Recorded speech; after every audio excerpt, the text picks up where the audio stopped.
मेरे मुअज़्ज़ज़ सामाईन अस्सलामु अलैकुम व रहमतुल्लाहि व बरकातुहू। आज मैं आपको कब्र की वहशत और घबराहट से बचने के लिए 4 चीज़ें बताऊंगी कि आप ये 4 चीज़ें छोड़ देंगे तो इंशाअल्लाह आप कब्र की वहशत और घबराहट से बच जाएंगे। पार्ट 1 में मैंने आपको बताया था कि आपने ये 4 चीज़ें अख्तियार करनी है, इंशाअल्लाह आप कब्र की वहशत और घबराहट से बच जाएंगे। पार्ट 2 में अब मैं आपको बता रही हूँ कि ये 4 चीजें आपने छोड़नी हैं। वो कौन सी 4 चीजें हैं? नंबर 1, झूठ।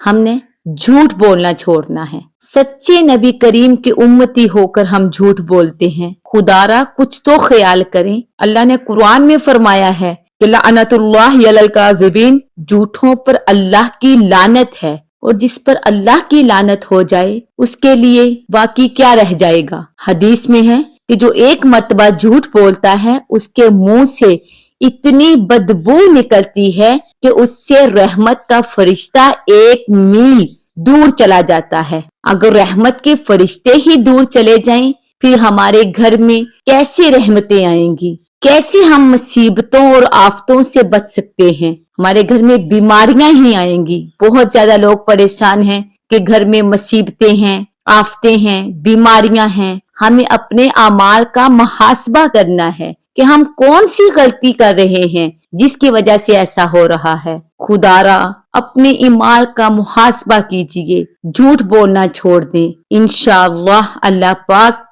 अपनी रहमत फरमाएगा और आपको अज़ाबे कब्र से महफूज फरमाएगा। दूसरा अमल खयानत, अमानत में खयानत करना छोड़ दें। अगर किसी ने आपके पास कोई अमानत रखी है, कोई माल रखा है, तो उसको वैसे ही वापस करें जैसे उसने आपके पास रखा था।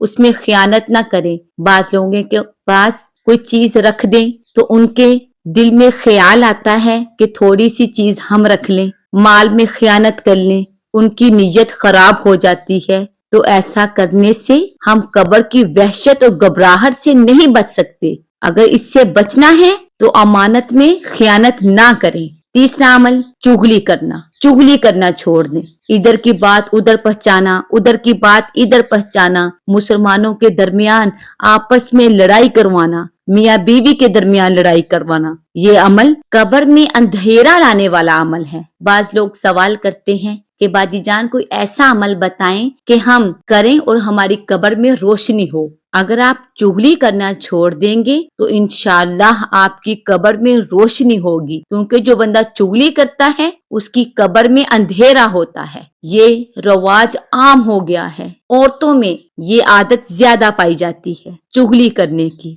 अपने इमाल का मुहासबा कीजिए, इस गंदी आदत को छोड़ दीजिए। चौथा अमल, पेशाब के छींटों से जो बंदा नहीं बचता उसको कब्र में अजाब होगा। अमूमन कब्र में जो अजाब होगा वो पेशाब के छींटों से ना बचने की वजह से होगा। जो बंदा पेशाब के छींटों से नहीं बचता उसको कब्र में अजाब होता है। अपने आप को पाक साफ रखिए। बहुत सारे लोग वॉशरूम में जाते हैं, वैसे बच्चे ने पेशाब कर दिया तो इतनी ज्यादा एहतियात नहीं करते, ऐसे ही नमाज अदा कर लेते हैं। नमाज के लिए तहारत जरूरी है, अपने आप को पाक साफ रखना जरूरी है। तो मेरी आपसे रिक्वेस्ट है कि आप जितना हो सके पेशाब की छींटों से बचें, अपने आप को पाक साफ रखें। अगर ये नामुमकिन है तो अपने लिए अलहदा एक सूट रख लें जिसके साथ आप नमाज अदा करें। नमाज अदा करने के बाद उसको चेंज कर लें, दूसरा पहन लें। और अगर आपके पाँव पे या जिस्म के किसी भी हिस्से पर पेशाब के छींटे पड़े हैं तो उसको धोना जरूरी है। अगर आप ऐसा नहीं करेंगे तो ये अमल अजाबे कब्र को लाने वाला है, कब्र में अजाब आएगा इसकी वजह से। मुझे उम्मीद है कि आप इन बातों पर जरूर अमल करेंगे, इनको छोड़ देंगे तो इंशाअल्लाह आपकी जिंदगी बदल जाएगी। आपकी जिंदगी में भी सुकून होगा और आप कब्र की वहशत और घबराहट से भी बच जाएंगे इन 4 चीजों को छोड़ने की वजह से। अल्लाह पाक अमल की तौफीक अता फरमाए। आमीन बिजाहिन नबी सुम्मा आमीन। वमा अलैना इल्लल बलागुल मुबीन।